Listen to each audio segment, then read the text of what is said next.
walaupun pengetahuan sudah banyak didapatkan, tapi kalau nggak ada keinginan buat melakukannya itu yang susah. Ibu-ibu muda sekarang banyak yang merasa belum siap punya anak gitu, jadi tidak memperhatikan kehamilannya gitu kan. Jadi yang lebih kita sekarang siapkan adalah mental. Karena kan memang hamil itu berat banget. Perubahan hormonal itu sangat berpengaruh gitu ya. Jadi memang dukungan dari keluarga itu sangat diperlukan, dari lingkungan gitu kan.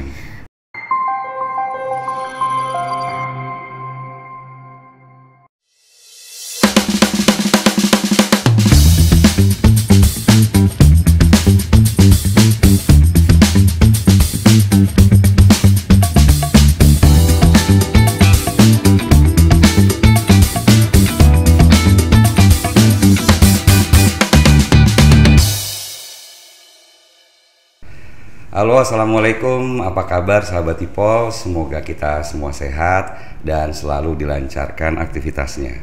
Senang saya Timur Arif kembali hadir menyapa Anda dalam acara podcast Bincang si IPOL. Bicara berbagi info yang sip dan pol hanya di ipol.id. Nah, sahabat IPOL, angka kematian ibu dan bayi menjadi salah satu indikator kualitas layanan kesehatan di sebuah negara. Namun sayangnya angka kematian ibu dan bayi di Indonesia masih jauh dari target pemerintah, yakni sebanyak 183 per 100.000 kelahiran.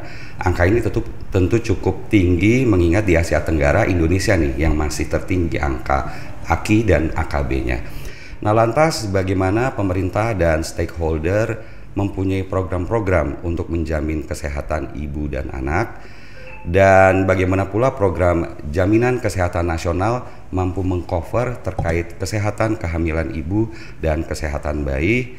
Untuk itu Bincang Podcast IPOL mengangkat tema Lahiran Happy bareng BPJS Kesehatan, dan telah hadir menemani kita Ibu Desi Ernawidarti. Beliau merupakan Kepala Bagian Mutu Layanan Fasilitas Kesehatan di BPJS Kesehatan Jakarta Utara. Assalamualaikum, apa kabar Bu Desi? Waalaikumsalam warahmatullahi wabarakatuh. Alhamdulillah baik. Alhamdulillah sehat ya. Insya Allah. Pegawai BPJS harus sehat, apalagi masyarakatnya ya. Insya Allah semua sehat ya. Kadang-kadang gitu ya. Kita bilang orang lain sehat, kita sendiri lupa gitu ya. Kita nih harusnya yang lebih terdepan harusnya ya untuk kesehatan ya. Oke, baik. Bu Desi nih, kalau kita berbicara terkait kesehatan ibu dan bayi, kemudian angka kematian ibu dan bayi, ini kan sebetulnya Indonesia masih cukup tinggi ya. Nah, ini pasti menjadi hal yang menarik untuk BPJS Kesehatan nih. Bagaimana BPJS Kesehatan memandang hal ini, Ibu? Ya, jadi kita dari BPJS Kesehatan tentunya kita turut membantu, turut mendukung ya semua kebijakan dari pemerintah yang juga mungkin diembankan kepada kita. Nah, kita juga dibantu oleh semua fasilitas kesehatan yang bekerja sama dengan kami, baik itu dari fasilitas kesehatan tingkat pertama ataupun fasilitas kesehatan tingkat lanjutan. Semua vaskes kami tentunya juga turut mendukung. Nah, jadi beberapa hal telah kami lakukan juga untuk mendukung hal itu. Jadi misalnya seperti pemeriksaan ibu hamil, kemudian ada pemeriksaan setelah persalinannya, pemeriksaan buat anaknya juga. Kami juga ada kegiatan untuk preventif dan promotifnya kepada para ibu hamil. Nah, jadi kami harapkan juga ketika mereka berkunjung misalnya ke vaskes tingkat pertama, mereka bisa mendapatkan edukasi gitu ya tentang bagaimana menjaga kehamilan dengan baik, apa saja yang harus dikonsumsi gitu, apa yang tidak yang harus dihindari gitu. Nah, jadi kita juga minta untuk mereka bisa memantau bagaimana kesehatan anak-anak yang lahir gitu ya. Jadi supaya nantinya anak-anak itu bisa tumbuh menjadi lebih baik dari kita gitu tentunya. Oke. Karena kan mereka yang harapan kita di masa depan. Nah, itu ya Bu ya, generasi muda, harapan bangsa itu dimulai dari janin yang sehat, bayi yang sehat. Betul. Gitu ya Bu ya. Tapi nih Bu Desi, ngomong-ngomong masalah angka kematian ibu dan bayi ya, AKI dan AKB ini, sebetulnya biasanya yang Ibu lihat nih dari BPJS Kesehatan, faktor-faktor apa sih yang membuat angka AKI dan AKB di tanah air ini masih tinggi ya? Katanya ada faktor sosial, budaya ya kan, gaya hidup, kemudian juga mungkin perekonomian mereka. Nah ini gimana Bu BPJS melihat hal ini? Faktor-faktor apa saja sih kenapa AKI AKB kita itu masih tinggi? Kalau dilihat dari zamannya itu agak berbeda-beda mungkin sebabnya ya. Kalau misalnya dulu sebelum pandemi mungkin mereka kurangnya pengetahuan, kemudian susah mencapai akses mungkin gitu ya. Kemudian ketika di masa pandemi mereka takut untuk ke vaskes, jadi mereka tidak memeriksakan diri gitu. Karena takut di COVID kan takut, kalau dulu iya. ya, dan takut ketularan juga memang sih. Betul. Nah, jadi kan itu sempat sekian tahun mereka mungkin tidak berani ke vaskes, dan ketika mau melahirkan memilih kadang-kadang ada yang sampai melahirkan di rumah gitu ya. Jadi kan angka-angka resiko itu jadi semakin besar. Nah setelah pandemi berubah lagi perilakunya gitu.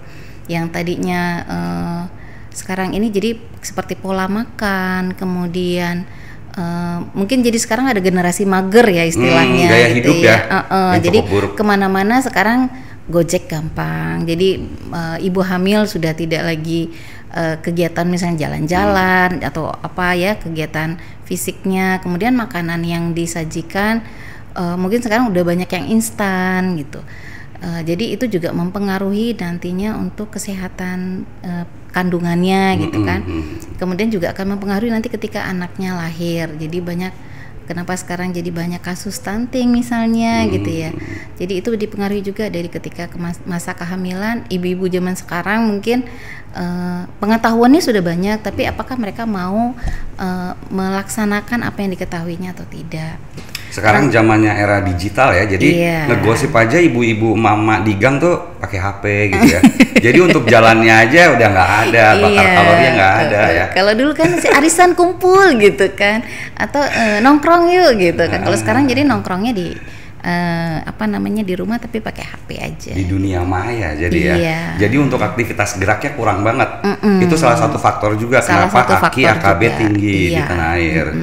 Bagaimana dengan faktor sosial ekonomi masyarakat nih? Bukan kadang-kadang masyarakat di desa-desa, taruhlah ya, bukan di Jabodetabek ya, banyak kita melihat mereka masih dalam taraf miskin lah ya, dan mereka takut gitu kadang-kadang datang ke vaskes gitu. BPJS memandangnya seperti apa nih Bu fenomena ini? Kalau sekarang sih saya lihat malah di daerah-daerah itu kan sudah banyak ditambah ya untuk fasilitas kesehatan, kayak daerah-daerah terpencil itu sekarang udah ada pustu gitu ya. Justru saya bilang pustu apa nih Bu sahabat Ipol? Puskesmas pembantu. Jadi kalau misalnya daerah yang dia jauh jangkauannya ada dibuatkan puskesmas pembantu. Jadi supaya bisa menjangkau masyarakat sampai ke pedalaman. Nah kalau misalnya di daerah mungkin itu ya aksesnya mungkin, makanya misalnya mereka males buat datang gitu. Tapi kalau untuk zaman sekarang sebenarnya untuk pengetahuan di daerah pun sudah bagus. Jadi makanya saya bilang walaupun memang angkanya belum sesuai tapi sudah menurun gitu dibandingkan mungkin beberapa tahun lalu. Jadi ada progresnya untuk penurunan tapi memang belum maksimal gitu ya. Jadi kita memang harus lebih berusaha lebih keras untuk menyebarkan pengetahuan, kemudian mengajak. Yang penting itu kan keinginan untuk bagaimana sih saya bisa hamil dalam keadaan sehat gitu kan. Itu yang terpenting sekarang gitu. Jadi walaupun pengetahuan sudah banyak didapatkan, tapi kalau nggak ada keinginan buat melakukannya itu yang susah gitu ya. Iya ya, kalau kita lihat juga fenomena di masyarakat kan banyak ibu hamil juga males datang ya. Paling banter mungkin datang ke bidan yang mungkin juga setahun sekali belum tentu gitu ya Bu ya. Sama sekarang ini yang lebih berat lagi sebenarnya stres. Itu tuh nanti kita akan bahas lebih lanjut ya. Jadi kesehatan mental tuh yang jadi kan kalau sekarang ini kayaknya pekerjaan kita juga lebih lebih dipacu gitu, kemudian banyak gadget, laptop yang kita pakai setiap hari yang mungkin radiasinya juga berpengaruh gitu. Nah jadi hal itu juga harus dijaga kan sebenarnya gitu. Iya, kadang kita melihat kualitas kesehatan itu dilihat dari fisiknya ya, penyembuhannya, kuratifnya. Tapi sebetulnya kurang menyentuh di kesehatan mental, padahal sebetulnya muara dari semua penyakit di kadang-kadang jiwa dan mentalnya itu ya. Iya, ibu-ibu muda sekarang banyak yang merasa belum siap punya anak gitu, jadi tidak memperhatikan kehamilannya gitu kan. Jadi yang lebih kita sekarang siapkan adalah mental mau melakukan, tahu dan mau melakukan gitu. Oke, nah ini terkait dengan program-program menjaga kesehatan mental bagi ibu hamil, kemudian juga program-program promotif preventif. Bisa Ibu Desi share nggak nih ke sahabat Ipol program BPJS Kesehatan terkait promotif dan preventif tadi seperti apa? Ya, jadi kalau misalnya promotif preventif itu kita ada bekerja sama dengan vaskes kerjasama kita. Kita tadi ada pemeriksaan ibu hamil, kita ada antenatal care-nya gitu ya. Nah di situ banyak juga bisa dilakukan, misalnya seperti senam ibu hamil. Jadi banyak klinik-klinik Pratama yang bekerja sama dengan kami. Jadi nggak hanya senam yang untuk lansia aja ya? Iya, senam ibu hamil. Iya, lebih canggih lagi. Lebih canggih ya? Oke. Dan tentunya dukungan dari pasangan dan keluarga gitu ya. Peran suami ini penting juga ya, orang tua. Para suami. Coba istrinya yang lagi hamil diperhatikan tentunya kan, karena kan memang keadaan emosionalnya kan sedang berubah karena hormonnya berubah. Jadi tentunya perlu dukungan dari pasangan dan keluarga gitu. Karena juga kadang-kadang ibu hamil itu kan bingung dengan perubahan fisik yang terjadi, perubahan hormonal gitu, sedikit-sedikit sedih gitu kan, gampang sedih, kenapa saya begini, kenapa saya begitu gitu ya. Jadi itu juga yang harus dijaga sebenarnya. Gampang sensi ya kalau anak sekarang bilang baper gitu kan. Baper ya, bucin ya kayaknya. Minta dibeliin nggak dibeliin, aduh itu sedihnya udah kayak. Apalagi setelah melahirkan ada juga fenomena baby blue itu ya, Bu ya. Baby blues. Baby blues ya, oke, itu juga harus terus diperhatikan juga ya. Iya, itu makanya dukungan dari pasangan dan keluarga ya. Karena kan memang hamil itu berat banget. Perubahan hormonal itu sangat berpengaruh gitu ya. Jadi memang dukungan dari keluarga itu sangat diperlukan, dari lingkungan gitu kan. Merasa nanti saya hamil tapi nggak ada yang memperhatikan. Naik busway aja kadang-kadang jadi masalah gitu ya. Hamil nggak ada yang ngasih duduk gitu. Oke. Itu ya. Itu aja udah stres kan. Itu udah stres ya, bikin janin juga bisa kurang sehat. Ujung-ujungnya AKB masih tinggi. Ini yang harus kita perjuangkan bersama-sama ya. Nah nanti Ibu Desi bisa share terkait dengan bagaimana BPJS mengcover nih terkait dengan kesehatan bumil dan persalinan ya. Siap. Baik.